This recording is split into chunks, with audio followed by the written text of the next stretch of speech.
All right, let's just jump right in. When you think of a highly intelligent person, what's the first image that pops into your head? Is it some scientist scribbling crazy equations on a blackboard? Or maybe a chess grandmaster thinking 10 moves ahead? Yeah, for most of us, it's those genius-level stereotypes. But what if true intelligence isn't really about a single score on a test? What if it's more about a set of active, everyday habits? Well, today, that's exactly what we're going to break down, 10 of them. So that really begs the question, right? What does high intelligence actually look like out in the real world? Is it just the person who has all the answers, who never gets stumped? Or is it something, I don't know, a lot more subtle, something kind of woven into the very fabric of how a person thinks and learns and just deals with the world? Well, the answer, as you're about to see, is probably not what you'd expect. For so long, we've been taught to think of intelligence as just a number, your IQ score. But that's just a snapshot in time. It doesn't tell the whole story. The reality is it's so much more dynamic than that. It's really a set of habits, a way of running the software in your own brain. And that's what this is all about, shifting our view away from some fixed label and towards a bunch of practices that you can actually see and maybe even work on yourself. All right, let's get into the first big theme. We're going to call this the internal foundation. See, before a mind can really tackle the outside world, it's got to get its own house in order first. And it all kicks off with a mindset that's honest, open, and super flexible. So this first habit, it's a bit counterintuitive, right? We're often taught that smart people have all the answers, but in reality, the truly intelligent people, they're the first ones to tell you what they don't know. For them, saying, "I don't know," isn't a sign of failure. Nope. It's the starting gun for a new discovery. It's actually a sign of massive confidence, not weakness at all. Okay, this next one is a genuine superpower. It's called metacognition, which is basically a fancy way of saying thinking about your thinking. Highly intelligent folks have this little voice in their head, like an internal narrator, that's always double-checking their own logic. They're constantly asking themselves things like, wait, why do I actually believe that? Is that just my own bias talking? Could there be another way to see this?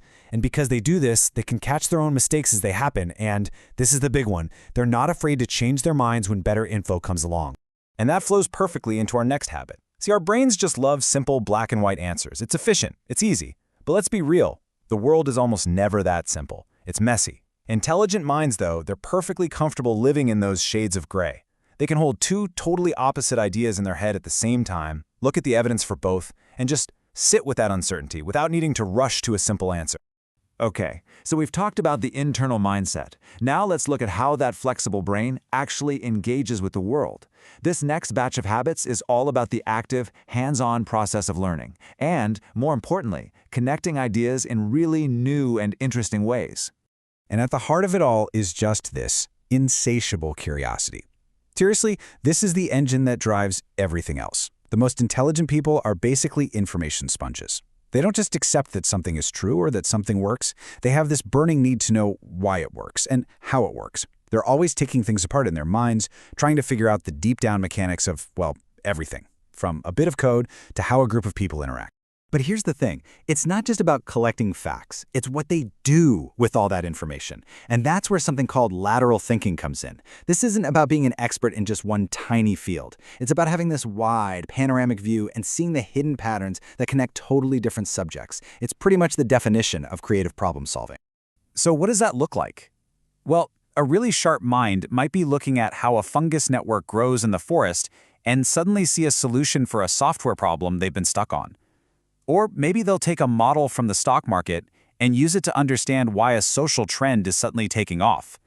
It's all about borrowing ideas and frameworks from one area to crack open a problem in a completely different one.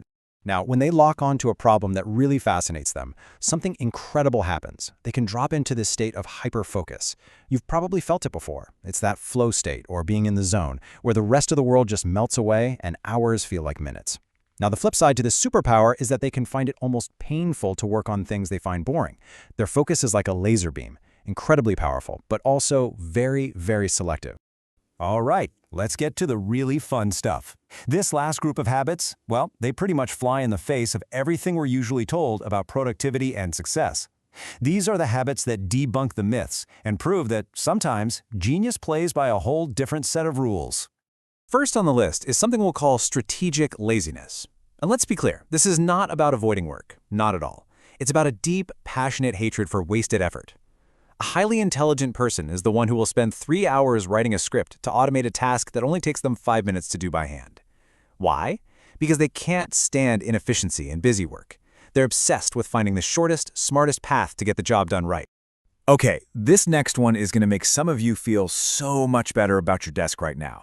A study out of the University of Minnesota actually found a connection between messy environments and creativity. The thinking is that all that clutter can actually break your brain out of its usual tidy thought patterns, forcing it to find new connections it would have missed in a perfectly neat and orderly space. So, you're welcome. So, are you a night owl? Do you do your best work when everyone else is asleep? Well, it turns out there's a statistical link between high intelligence and being a night person.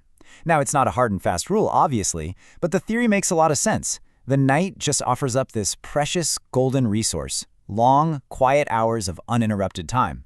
It's the perfect environment for deep thinking, without all the pings and interruptions of the day. And that brings us right to the next habit, a real appreciation for solitude. Now, this doesn't mean intelligent people are antisocial or don't like people. Not at all. It's just that they tend to get less of a buzz from constant social events than most people do. For them, time alone isn't about being lonely, it's a strategic resource. It's when they get to process everything, untangle complex problems, and let those new ideas bubble to the surface. So as we start to pull all this together, maybe the best way to look at all these habits is like a cognitive toolkit, right? These aren't permanent traits that you're either born with or you're not. Think of them more like tools, or even muscles, that you can practice with and get better at over time. And here's the whole list, all in one place. You've got those internal mindsets, like being humble about what you know and always checking your own thinking. Then there are the active learning habits, like being endlessly curious and connecting totally random ideas. And finally, those surprising lifestyle habits, finding efficiency in laziness, using a messy desk to your advantage, and really valuing that quiet time alone. Every single one is a different tool for your brain. Which really brings us to the single most important point of all of this. Intelligence isn't some score that gets stamped on your forehead. It's not static. It's an active, living process. It's all about how you tackle a problem, how you question what you think you know, and really how you decide to interact with this incredibly complex and amazing world we live in. So I want to leave you with a final question to chew on. As you look back over this list, which of these habits you see in yourself, or maybe in the people you look up to? And maybe the even bigger question is, which one are you going to try to practice starting today?